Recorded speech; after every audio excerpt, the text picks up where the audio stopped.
ওই আমরা পারি কি পারি না? হ্যাঁ, তোর বাপেরে জিগা জিগা তোর বাপেরে। তোরা যদি 6 ফুটি দেওয়াল দেস, আমরা দিব 10 ফুটি দেওয়াল। তোকে ফ্যামিলিতে 10 ফুটি কেউ নাই। হুম, তোকে চেহারাও আমাকে আর দেখানো লাগবে না। আমরা চাই না তোকে চেহারা দেখতে। এর লিগে আব্বা চিন্তা করতে, চিন্তা কি আব্বা সিদ্ধান্ত নিচ্ছে, যা কিছু আছে জমি জমা বাড়ি ঘর সব বেচা আমরা বিভাগীয় শহরে চলে যাবো।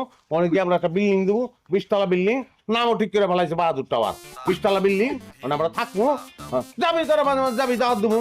তোরা গেলি গ্রামের থেকে তাল কচু গেছু লাউ এগুলো লয়ে যাবি, আমরা পিঠা মেরে ফেলাই দেবো। আর আমার ওয়াইফ বলবো, ছি ছি তোমাদের গ্রামের আত্মীয় স্বজন এত খ্যাত, তারপর থাকতে দেবো, থাকলি গেস্ট রুমে। যা যা যা যা দেখি কতদূর যাইতে পারোস। এতখানি বয়স হয়ে গেল, এই গ্রাম ছেড়ে এক পাও বাইরে যেতে দেখলাম না, তারা যদি বিভাগীয় শহরে টাওয়ার বানাবে, টাওয়ার। সারাটা জীবন তো দেখলাম কুইসা মুরগির মতো কুস কুস কুস কুস করে এই গ্রামের মধ্যে ঘুরঘুর করলো। ইন্দুর গর্ত থেকে বাইরোনোর যার যোগ্যতা নাই, সে যারা বিভাগীয় শহরে বাহাদুর টাওয়ার বানাবে। একটা ছাপড়াঘর বানানোর তো যোগ্যতা নাই।